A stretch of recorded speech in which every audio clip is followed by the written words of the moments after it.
Hello नमस्कार, स्वागत है आप सभी का शिक्षा पाठ में किसी के हमारे सेशन में, जहां हम देखते हैं राजस्थान करंट अफेयर्स के सेशन पर आधारित एमसीक्यूज। इस क्लास में देखेंगे आज 10 अगस्त 2026। चलिए स्टार्ट करते हैं हमारा आज का सेशन। फर्स्ट क्वेश्चन रहेगा, कथन कारण पर आधारित है। कथन है, जयपुर स्थित नाहरगढ़ लोयन सफारी में वर्तमान में पर्यटकों की संख्या में गिरावट देखी जा रही है, क्योंकि कारण आ रहे लोयन सफारी में शेरों की असमय मृत्यु, केनाइन डिस्पेंसर वायरस सीडीवी बीमारी और प्रचार प्रसार की कमी मुख्य समस्या बनी हुई है। हमारा सही आंसर होगा ए और आर दोनों सही, आर ए की सही व्याख्या करता है। सेकंड क्वेश्चन हमारा रहेगा, विश्व जैव ईंधन दिवस के संदर्भ में निम्नलिखित कथनों पर विचार कीजिए।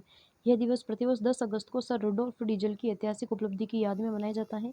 भारत सरकार के पेट्रोलियम एवं प्राकृतिक गैस मंत्रालय द्वारा यह दिवस 2015 से मनाया जा रहा है। 10 अगस्त 1893 अर्थात 1893 को सर रुडोल्फ डीजल ने पहली बार सोयाबीन के तेल से मैकेनिकल इंजन चलाया था। तो हमारा करेक्ट आंसर होगा, हमारा सही आंसर होगा, केवल फर्स्ट और सेकंड स्टेटमेंट ही करेक्ट है।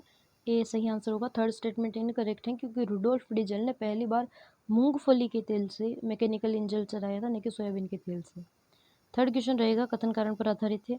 15 अगस्त को देश में स्वतंत्रता की 80वीं वर्षगांठ के अवसर पर राजस्थान का ऐतिहासिक संबंध विशेष उल्लेखनीय है, क्योंकि कारण आर है। 15 अगस्त 1947 को पहली बार जो राष्ट्रीय ध्वज तिरंगा फहराया गया था, उसका निर्माण राजस्थान में ही हुआ था। तो हमारा सही आंसर होगा ए और आर दोनों सही, आर ए का सही स्पष्टीकरण है। फोर्थ क्वेश्चन रहेगा, राजस्थान में खेल विकास खिलाड़ियों के प्रोत्साहन हेतु शुरू की गई योजनाओं के संबंध में निम्नलिखित कथनों पर विचार कीजिए। जयपुर में 101 करोड़ की लागत से महाराणा प्रताप खेलकूद विश्वविद्यालय स्थापित किया जा रहा है। सेकंड स्टेटमेंट, एसएमएस स्टेडियम में एथलेटिक्स तीरंदाजी बॉक्सिंग हेतु सेंटर ऑफ एक्सीलेंस स्थापित किया जा रहा है। थर्ड स्टेटमेंट है, खिलाड़ियों को सामाजिक व वित्तीय सुरक्षा हेतु राज्य सरकार द्वारा स्पोर्ट्स लाइफ इंश्योरेंस स्कीम्स लागू की गई हैं। तो हमारा करेक्ट आंसर होगा डी, तीनों ही स्टेटमेंट बिल्कुल करेक्ट हैं। फिफ्थ क्वेश्चन हमारा रहेगा, कथन कारण पर आधारित है। अनूपगढ़ श्री गंगानगर के बसंत कुमार ने अमेरिका में आयोजित अंडर-20 विश्व एथलेटिक्स चैंपियनशिप में पुरुषों की हाई जंप स्पर्धा में सिल्वर मेडल जीता है, क्योंकि कारण आर है। तीनों एथलीटों ने 2.21 मीटर का समान प्रदर्शन किया था तथा काउंट बैक नियम के आधार पर कम असफल प्रयासों के कारण बसंत को दूसरा स्थान प्राप्त हुआ है। तो हमारा सही आंसर होगा फर्स्ट, ए और आर दोनों सही, आर ए की सही व्याख्या करता है। नेक्स्ट क्वेश्चन रहेगा सिक्स्थ क्वेश्चन, जीआई पंजीकरण विवादों के संदर्भ में निम्नलिखित कथनों पर विचार कीजिए। फर्स्ट स्टेटमेंट है, भौगोलिक उपदर्शन जीआई अधिनियम 1999 के अनुसार जीआई टैग मूल उत्पाद क्षेत्र पर दिया जाता है, न कि व्यापारिक मंडी पर। आबू रोड सिरोही में अत्यधिक गुणवत्ता वाली सौंफ का उत्पादन होने के बावजूद इसका टैग ऊंझा मंडी के नाम पर पंजीकृत हुआ है। पश्चिम राजस्थान आईपीएम जीरे को जीआई पंजीकरण से लेकर व्यापारिक मंडी बनाम उत्पादन क्षेत्र का विवाद का सामना करना है, अर्थात जीरा और सौंफ दोनों ही राजस्थान में उत्पादित होते हैं, जबकि इसका जीआई टैग दिया गया है ऊंझा मंडी को। तो हमारा सही आंसर होगा, तीनों ही स्टेटमेंट बिल्कुल करेक्ट है, डी हमारा सही आंसर होगा। सेवन्थ क्वेश्चन रहेगा, राजस्थान में हाल ही में शुरू किए गए अत्याधुनिक रक्त संग्रहण परिवहन वाहनों के संबंध में कौन सा कथन सही है। फर्स्ट स्टेटमेंट है, 4.50 करोड़ की लागत से तैयार 10 वाहनों को राज्य के ब्लड बैंकों को हरी झंडी दिखाकर रवाना किया गया। इन वाहनों में 3 डोनर काउच तथा 200 यूनिट क्षमता वाला कोल्ड स्टोरेज रेफ्रिजरेटर उपलब्ध कराया जाए, अर्थात 3 डोनर काउच, अर्थात 3 जने उस वाहन में एक साथ ब्लड डोनेट कर सकते हैं। राजस्थान में कुल 286 ब्लड बैंक संचालित है, जिनमें से 66 राज्य के ब्लड बैंक थे। तो हमारा सही आंसर होगा, तीनों ही स्टेटमेंट बिल्कुल करेक्ट है, डी हमारा सही आंसर होगा।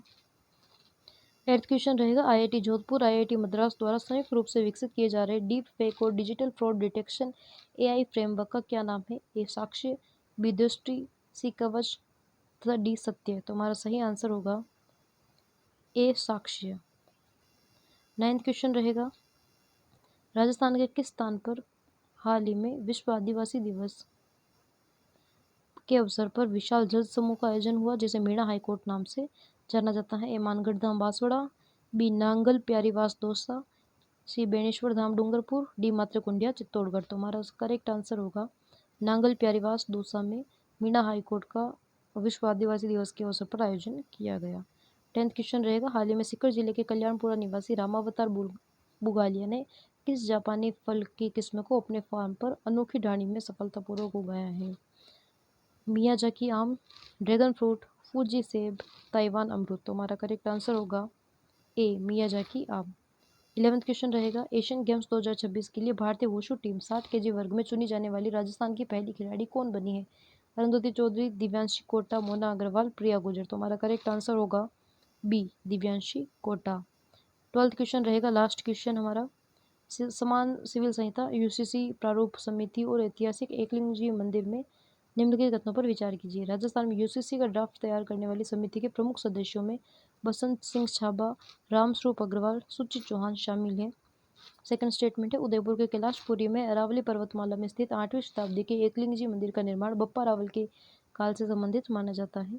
थर्ड स्टेटमेंट है एकलिंगजी मंदिर में भगवान शिव की काले पत्थर की निर्मित चतुर्मुखी प्रतिमा स्थापित है। तो हमारा सही आंसर होगा, तीनों ही स्टेटमेंट बिल्कुल करेक्ट है। हमारा सही आंसर होगा डी। आज का सेशन हमारा यह समाप्त होता है। विस्तार से आज के करंट अफेयर्स को पढ़ने के लिए हमारा जो थ्योरी वाली करंट अफेयर्स की क्लास होती है, प्लीज़ उसको एक बार ज़रूर देखिए। Thank you very much.